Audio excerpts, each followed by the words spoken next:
লাগে না? লেখা আছে ভিজিএফ কাটে 10 কেজি, 10 কেজি লেখা আছে। আর চেয়ারম্যান চৌকিদার কাছে লাল একটা রঙের দাগ দেয়, বালতির এই পর্যন্ত চাউল দিব, এই দাগ পর্যন্ত চাউল দিব। উনি চাউলের ঠিকর থেকে এই দাগ ধরে ঢালে দেয়, দাগ ধরে ঢালে দেয়। একজন কয় কে রে, 10 কেজি লেখা আছে আর এই বালতি চাউল দেয়, দেখি তো মাফে 8 শেয়ার, 10 কেজির জায়গায় 8 শেয়ার। আর একটু সাহস করে চেয়ারম্যানের কাছে কাছে, চেয়ারম্যান সাহেব কার্ডে লেখা আছে 10 কেজি আর আপনার চৌকিদার দিল 8 শেয়ার। চেয়ারম্যান কয় নাম কাটে দে, নাম কাটে দে। তখন জোর হাত করে বলতেছে যা দিচ্ছেন দেন, যা দিচ্ছেন দেন। তাও নাম কাটেন না, নাম কাটেন। চেয়ারম্যান কয় কে রে পাগলা, তোরে যদি 10 কেজি চাউল আমি দেই তাহলে চামচা পালমু কি দিয়ে রে? চামচা পালবার গেলে গরিবের মাথায় কাঁঠাল ভাঙ্গা লাগবে। জোরে কোন কথা ঠিক কিনা? ওমর ফারুক আল্লাহর কোরআন দিয়ে রাষ্ট্র চালায়, চামচা কেমনে হবে? শোনেন একটা ঘটনা। জুমার দিনে হযরত ওমর যখন খুতবা দিবেন, খুতবা যখন দেওয়া শুরু করবেন, এমন সময় মাঝখান থেকে একজন সাহাবী দাঁড়িয়ে বলতেছে, আমির আল মুমিনিন, আপনার খুতবা আমরা শুনবো না।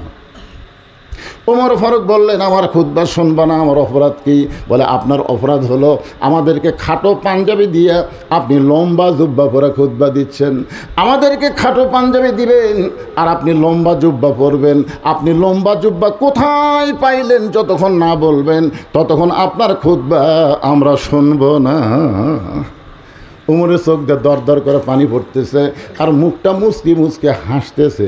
মুখটা হাসার কারণ হলো আল্লাহর কোরআন দিয়ে যখন রাষ্ট্র চলবে, উমর যদি ভুল করে একটা মুসল্লিও পর্যন্ত তার ভুল ধরার সাহস পাবে। সুবহানাল্লাহ কন্যা। আল্লাহর কোরআন দিয়ে রাষ্ট্র চলবে, এমপি তোমার ইচ্ছা মতো এমপিগিরি করতে পারবে না, আল্লাহর আইন অনুযায়ী করা লাগবে। জোরে কোন কথা ঠিক কিনা? কথা বলে।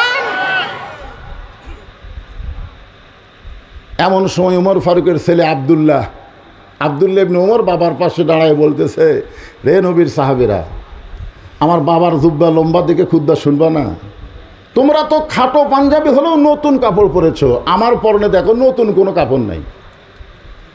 ওসমান গনি বললেন, আবদুল্লাহ, আজকে জুমার দিনে সবাই নতুন কাপড় পরেছে, তুমি কেন পুরাতন কাপড় পরেছো? আবদুল্লাহ বলে, আমি যদি নতুন কাপড় পরতাম তাহলে আমার বাবার জুব্বা লম্বা হতো না। যেদিন থেকে তোমরা আমার বাবাকে খেলাফতের দায়িত্ব দিয়েছো সেদিন থেকে তোমরা নির্ভয়ে আরামে ঘুম পাড়তেছো, কিন্তু আমার বাবার চোখে ঘুম নেই। আমি আবদুল্লাহ গভীর রাত্রি চেতন পায়ে দেখি মা আমার দরজায় দাঁড়িয়ে আছে। আমি বললাম, মা এত গভীর রাতে দরজার দাঁড়িয়ে কী করেন? মা দেখি চোখের পানি মুছতেছে। আমি বললাম, মা কি দুঃখ আপনার? বলে, তোরে বলা নিষেধ রে বাবা, তুই যখন দেখবার পাইছিস তাহলে শোন, যেদিন থেকে তোমার বাবা মদিনার খেলাফতের দায়িত্ব পাইছে সেদিন থেকে রাত্রেবেলা ঘুম পাড়ে না, সারা রাত চোরের মতন মানুষের দুঃখ কষ্ট নিজের চোখে দেখে বেড়ায়। চোরের মতন চুপি চুপি রাত্রেবেলায় মানুষের দুঃখ কষ্ট দেখতে গিয়ে দেখতে পাই তাঁবুর মধ্যে কি যেন পাক চলতেছে আর দুইটা বাচ্চা খালি মা মা বলে কাঁদতেছে। ওমর ফারুক চমকে গেলেন, এই গভীর রাতে দুইটা বাচ্চা মা মা বলে কাঁদে আর মা কি এমন পাক করে? শুনতে পাইলে একটু কান ফেলাইয়া মা বলতেছে, বাবা একটু ধৈর্য ধরো, গোস্ত সিদ্ধ হলেই তোমাদেরকে খাবার দেব।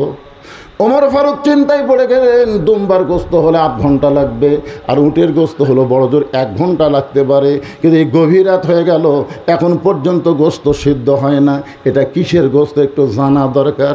ওমর ফারুক তাঁবুর নিকটে গিয়ে বললেন, মা এই গভীর রাত্রে তুমি সিদ্ধ করো, এখন পর্যন্ত সিদ্ধ হয় না, তোমার দুইটা বাচ্চা ক্ষুধার জ্বালায় কান্দে, তোমার অন্তরে কি দয়াময় কিছুই নাই?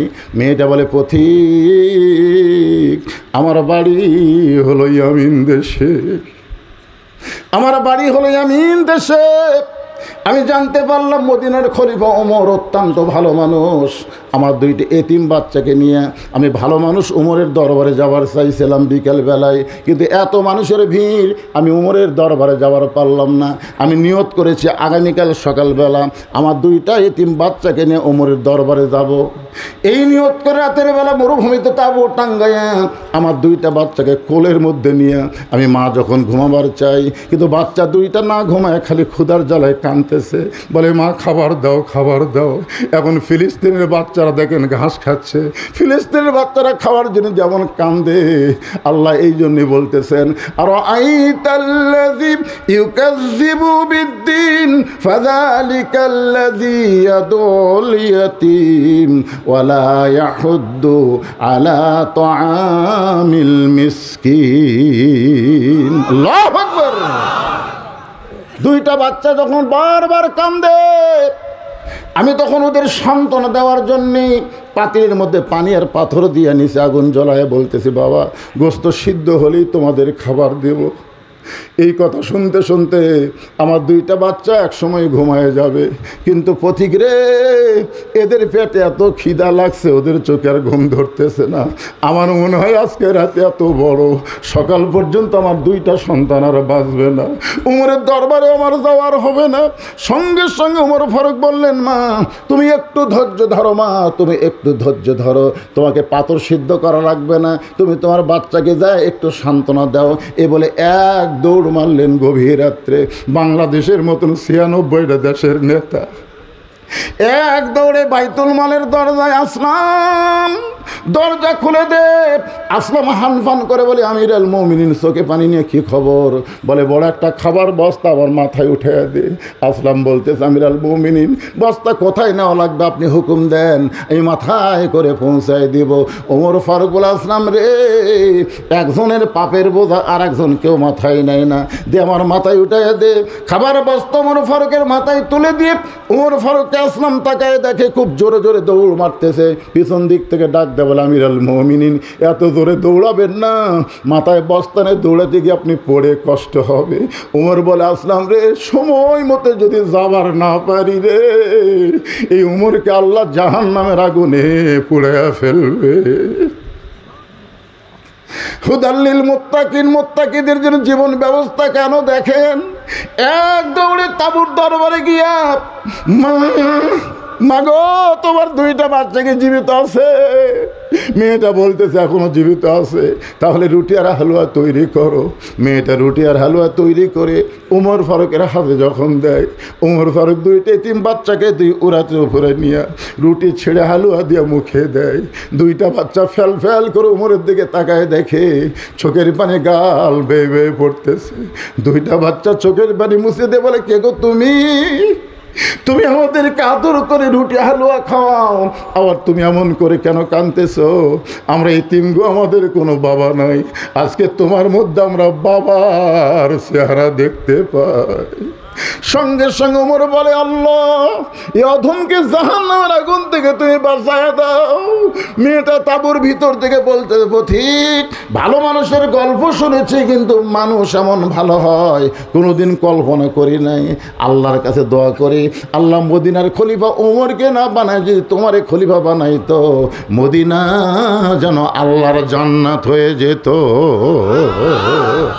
আব্দুল্লাহ বলতে, সাহাবীরা রে, তোমরা সবাই ঘুম পাড়ো, কিন্তু আমার বাবার চোখে ঘুম নাই। বাবা গভীর রাত্রে আমার দরজাত গিয়ে ডাকতেছে, আব্দুল্লাহ আব্দুল্লাহ বলে। আমি আব্দুল্লাহ দরজা খুলে দেখি বাবার হাতে একটা পাঞ্জাবি। আমি বললাম, বাবা বাইতুল মাল থেকে আমার একটা পাঞ্জাবি দিছে বাবা, আবার গভীর রাত্রে আপনি আর একটা দিবে রাইছেন। ওমর ফারুক বলে, আব্দুল্লাহ ইন্নাল্লাহ ইয়ামুরুকুম আন তুআদ্দুল আমানাতি ইলা আহলিহা ওয়া ইযা হাকামতুম বাইনান নাস আন তাহকুমু বিল আদল। জোরে কোন সুবহানাল্লাহ। আব্দুল্লাহ রে, একটা পাঞ্জাবি পাইছিস আর একটা দিবে রাইছি, এই কথা কেমনে মনে করলি বাবা? এইটা আমার ভাগে পড়েছে, এত খাটো পাঞ্জাবি। তুই বল এই পাঞ্জাবি পরে আগামীকাল কেমনে খুতবা দিব? আব্দুল্লাহ বলে, তাহলে আমি কি করব? ওমর ফারুক বললেন, তোর কাপড়টা আমাকে কি দান করা যায় না? আব্দুল্লাহ বলে, বাবার চোখের পানি মুছে দেওয়ার জন্যে আমার নতুন কাপড় বাবাকে দান করে দিলাম। আর বাবার পিছনে পিছনে আমি রওনা দিলাম। বাবা ঘরের দরজা বন্ধ করে আমি জানলার ফাঁক দিয়ে তাকায় দেখি নিজেই দর্জি হয়ে তার কাপড় আমার কাপড় একত্র করে লম্বা জুব্বা বানাইছে, আর সেই জুব্বা বানায় খুতবা দেয়। এখন বলো বাবার খুতবা শোনা যায় কিনা যায়?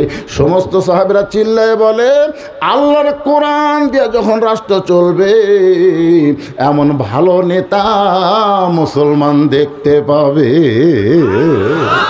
ভালো নেতা যদি আমরা দেখতে চাই, আল্লাহর কোরআনের বিকল্প কোন রাস্তা? আল কোরআনের আলো। এতক্ষণ পরে যা আলো, সবাই একসাথে বলবে। আমি যে বলবো আল কোরআন আলো, আপনারও বলবেন সব জায়গায় যা আলো, সব জায়গা।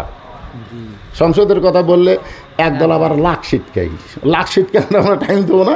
আমরা বলবো আল কোরআনের আলো সব জায়গা, কোনো জায়গা যেন বাদ না থাকে। আল কোরআনের আলো সব জায়গায়, কোরআন হাদিস যেখানে, দুনিয়ার মুসলমান লিল্লাহে তাকবীর। ওমর ফারুক বললেন, মা এখন বলো কি দুঃখে তুমি আমাকে খুঁজতেছ? 6 দিন হলো, তোমার দুঃখটা কি? মেয়েটা বলতেছে, আমিরুল মুমিনিন, আমার দুঃখটা হলো, একটু মনোযোগ দিয়ে শুনবেন। কি বিরক্ত হচ্ছেন? আমাকে তুলেই দিয়েছে দেরি করে। আমাকে ঘরত বললো যে আপনাকে 10টায় তুলে দেবো। তো 10টায় তুলে দেবে, 12টা পর্যন্ত একটা নামাজ হবে, কিন্তু তুলে দিল 10:30টায়। এখন বেকায়দা কী করবেন কোন? আরে আমার বাড়াতে কোনো সমস্যা নেই, কিন্তু আপনাকে না। মেয়েটা বলতেছে যে আমার জীবনের সবচাইতে বড় দুঃখ হলো, খুব খেয়াল করে শুনবেন, 6 বছর বয়সে আমি ঈমান গ্রহণ করেছি। ঈমানের কলেমা পড়া আর ঈমান গ্রহণ করা এই দুটা কিন্তু এক না।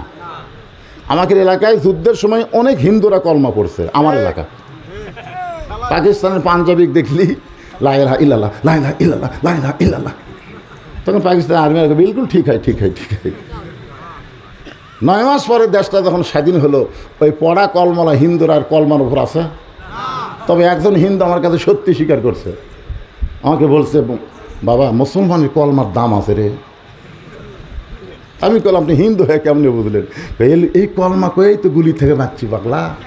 যে আর্মি দেখছি লা ইলাহা ইল্লাল্লাহ, এমন ঝাঁকি মারছি, আর্মিরা সব চলে গেছে। আমি বললাম, দাদা শুধু কলমা জবানে জারি হওয়ার কারণে যদি আর্মির গুলির থেকে বাঁচতে পারেন, এই কলেমা তাসদিক বিল জেনান, খালি কলিজার মধ্যে জায়গা দিয়ে দেন, জাহান্নামের আগুন থেকে আল্লাহ আপনাকে বাঁচাই দিবে। বলাও সারা। সঙ্গে সঙ্গে আমাকে বললে যে বিকেলবেলা তুই আমার বাড়িতে আয়। বিকেলবেলা বাড়িতে গেলাম, এখানে আমার কাছে তওবা তাজির পড়ে কলমা পড়া মুসলমান হলো। লোকটা শেষে হজও করলো, দুনিয়ার থেকে ইমানের সাথে বিদায় নিল। জোরে কোন সুবহানাল্লাহ। এর নাম হলো তাসদিক বিল জানান। খালি মুখে বললে হবে না, কলেমা ধরা লাগবে। একটা দৃষ্টান্ত দেই, বেশি দিন আগেকার কথা নয়, হাসিনার আমলের কথা বলবো। নাম হলো মীর কাসিম আলী। আল্লাহর বান্দার নাম হলো মীর কাসিম আলী। উকিল এসে বলতেছে, স্যার আজকে রাত 12টায় আপনার ফাঁসি হবে, আজকে রাত 12টায় আপনার ফাঁসি হবে। তো মীর কাসিম আলী মুচকি মুচকি হাসের বলে, এখন কয়টা বাজে? তো বলতেছে, স্যার এখন বাজে রাত 9:30। তখন বলতেছে, আলহামদুলিল্লাহ, তাহলে এখনো 2.5 ঘন্টা সময় আছে। 2.5 ঘন্টা সময় যখন আছে, তাহলে উকিল একটা কাম করি, আমি 2 ঘন্টা ঘুম পাড়ি। অযথা বসে থাকি, কী হবি? 2 ঘন্টা ঘুম পাড়ি, 8 ঘন্টা আগে আমাকে ডাক দিও, যদি সে এত না পাই। উকিল কই, মানুষ নাকি রে, ওরই হবি ফাঁসি আর উনি বলে ঘুম পাড়বি। তাও বলতেছে যদি সে এত না পায় তাহলে আমাকে ডাক দিও। উকিল মনে করছে পাগলা হয়ে গেছে, ফাঁসির চিন্তার দাঁড় হয়ে যায়, মন খারাপ করে বার হয়ে গেছে। কিন্তু রাত যখন 11:30 বাজছে, মনে হচ্ছে ডাক দিবার করছে, দেখিতে যাই কি অবস্থা। ফাঁসির কন্ডেম ছেলে যায় ডেকে, মীর কাসিম আলী লাখ ডাকে ঘুম পাড়া, মানে বুঝতেছেন? হায় হায়, আর মাত্র 8 ঘন্টা সময় বাড়ে, এরই পরে ফাঁসি হবি। আর এই লোকটা লাখ ডাকে ঘুম পাড়তেছে, পাও যে ঝাঁকি মারছে, সেতনভাবে বলতেছে, উকিল ভাই সময় হসে? না স্যার, এখন 8 ঘন্টা আছে। আলহামদুলিল্লাহ। ওযু করছে, 2 রাকাত নামাজ পড়ে কোরআন শরীফের সূরা মুলক, সূরা মুজাম্মিল তেলাওয়াত করে। ফাঁসির কন্ডেম ছিল সবচাইতে ভালো যে পাঞ্জাবি, সে পাঞ্জাবি পরে চিরুনি দিয়ে মাথা হাসড়ায় বলে, উকিল দেখো তো আমারে কেমন লাগতেছে। আমারে কেমন লাগতেছে? উকিল কান্দের বলে, স্যার আপনি কি শ্বশুর বাড়ি যাবেন? আপনার ফাঁসি হবে, আপনার ফাঁসি হবে, আপনার ফাঁসি হবে। আর আপনি বলতেছেন আমারে কেমন লাগতেছে। মীর কাসেম আলী বলে, পাগল, ফাঁসি হবে আমার, আর তুমি কেন কাঁদতেছো? তুমি কি জানো তাসদিক বিল জানান, কলিজার মধ্যে যাদের ঈমান থাকে তারা যদি কোনো অন্যায় না করে আর তাদেরকে যদি ফাঁসি দেওয়া হয়, আল্লাহ কোরআনে বলেছেন, ওয়ালা তাকুলু লিমান ইউকতালু ফি সাবিলিল্লাহি আমওয়াতুন বাল আহইয়াউ ওয়ালাকিন লা তাশউরুন। আরে পাগলা উকিল, আমি 2 ঘন্টা ঘুমের মধ্যেই আল্লাহ পাক আমাকে জানাইছে ফাঁসির মাধ্যমে 8টা জান্নাতের দরজা আল্লাহ আমার জন্য খুলে দিবে। এর নাম হলো ঈমানকে কলিজার মধ্যে সেট করা। খালি মুখে মুখে মুখে মুখে লা ইলাহা ইল্লাল্লাহ জিকির করে কাম হবে না তো। তাসদিক বিল জানান, এটা কলিজার মধ্যে সেট করতে হবে। আমল বিল আরকান, এই ঈমান অনুযায়ী আবার আমল করা লাগবে। জোরে কোন কথা ঠিক কি না? মেয়েটা বলতেছে আমার জীবনের সবচাইতে বড় দুঃখ হলো 6 বছর বয়সে আমি ঈমান গ্রহণ করছি। আপনাদের কাছে আমার একটা প্রশ্ন, এই যে 2-1 যে ওটা বসা করতেছে, এই দূরে কে রে? এই দূরে না, ছোট বাচ্চারা, এই ছোট বাচ্চা না, আদর করে ওদেরকে কাছে বসান। 7 বছর থেকে তালিম দেওয়া লাগবে, 10 বছর থেকে কোনো তালিম না, ঘাড় ধরে নিয়ে দেওয়া লাগবে। কোন কথা ঠিক কিনা? এটা কোন জায়গা? হ্যাঁ, এই জন্যে আমল বিল আরকান মানে ঈমান গ্রহণ করার পরে যত আমল আছে তার মধ্যে 1 নম্বর আমলের নাম কি? কথা কয় না। আমার এলাকার অনেক ছেলেরা রোজা আছে, হুজুর রোজা থাকতে এবার খুব ভালো মতো রোজা হয়ে গেল হুজুর। আমি বললাম নামাজ, এই নামাজটাই হয় না হুজুর, কিন্তু রোজা হয়। চিন্তা করে দেখেন আপনি, যে কোনো ব্যক্তি যদি সারা জীবন একটা রোজাও না করে তাকে বেঈমান বলা যাবে না। কোনো ব্যক্তি যদি হজ না করে তাকে বেঈমান বলা যাবে না। কোনো ব্যক্তি যদি যাকাত ফরজ হওয়ার পরে না দেয় তাকে বেঈমান বলা যাবে না। কিন্তু কেউ যদি নামাজ না পড়ে তাকে শুধু বেঈমান না, তাকে কাফের বলা যাবে। জোরে কোনো কথা ঠিক কিনা? এখানে 4টা হাদিস বলি। লা সালাতা লা ঈমানা, যার নামাজ নাই তার ঈমান নাই। লা সালাতা লা দীনা, যার নামাজ নাই তার কোনো ধর্ম নাই। বাইনাল আবদি ওয়াল কুফরি তারকুস সালাত, বান্দা কাফের মধ্যে পৃথক করা জিনিসের নামই হলো নামাজ। মান তারাকা সালাতু মুতাম্মিদান ফাকাত কাফারা, ইচ্ছা করে এক ওয়াক্ত নামাজ বাদ দিল তারা আল্লাহর সঙ্গে অবশ্যই কুফরি করলো। তাহলে ঈমান গ্রহণ করার পরে 1 নম্বর আমলের নাম কি? আরো জোরে। এখন যদি বলি কারা কারা ঈশার নামাজ পড়েননি, না না বলবো না, হাত তোলেন, বলবো না, না না, এই তা কমকে হাত তুলবার বললি তুলবি, দরকার নাই তো। আজকে যারা মাগরিবের সব পড়েন নাই, বিশ্বাস করেন আপনি যদি ফজরাকে মরে যান, দুনিয়ার সমস্ত মানুষ যদি আপনার জানাজায় হাজির হয়ে দোয়া করে, এরপরেও আপনি জান্নাতে যাবেন না। লেখালেন আপনি জান্নাতে যাবেন না।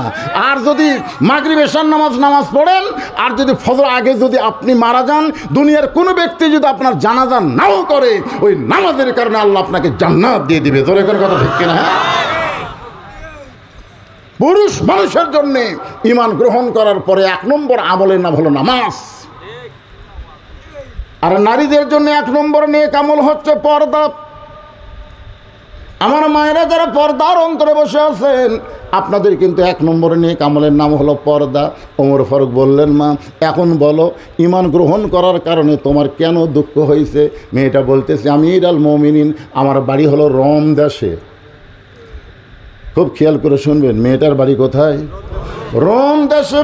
6 বছর বয়সে ঈমান গ্রহণ করার অপরাধে আমাকে জেলখানার মধ্যে 12 বছর বন্দি করে রাখছে। সকালবেলা 3টা করে চাবুক মারছে, বিকেলবেলা 3টা করে চাবুক মারছে। আমার দেহের এমন কোনো জায়গা নাই যে জায়গায় চাবুকের আঘাত লাগে নাই। আমির আল মুমিনিন, আপনি যখন রোম পারস্য দখল করলেন তখন আপনি ঘোষণা করে দিলেন যে ইসলাম যখন কোনো রাষ্ট্র দখল করবে, ওই রাষ্ট্র তখন মানুষের আইন দিয়ে চলবে না, আল্লাহর কোরআন দিয়ে চলবে। আর আল্লাহর কোরআন দিয়ে যখন কোনো রাষ্ট্র চলবে, ওই রাষ্ট্রের কোনো জেলখানা থাকবে না। কোরআনের বিচার হলো ডাইরেক্ট অ্যাকশন। জোরে কোন কথা ঠিক কি না? আপনি জেলখানার দরজা মুক্ত করে দিলেন। জেলখানার দরজা মুক্ত পাইয়া আমি এখন কোথায় যাব? আমার দাদা খ্রিস্টান, আমার বাবা খ্রিস্টান, আমার জাতীয় কুল যারা আপনজন সবাই খ্রিস্টান, কিন্তু আমি একজন মুমিন নারী, কোথায় যাব? এই জন্যেই জেল থেকে মুক্ত হইয়া এই 2 পাহাড়ের মাঝখানে 6 দিন হলে আপনাকে খুঁজতেছি। যদি আপনার দেখা পায়, আপনার কাছে দুঃখিনী মেয়েটা একটু আশ্রয় চায়। ওমর ফারুক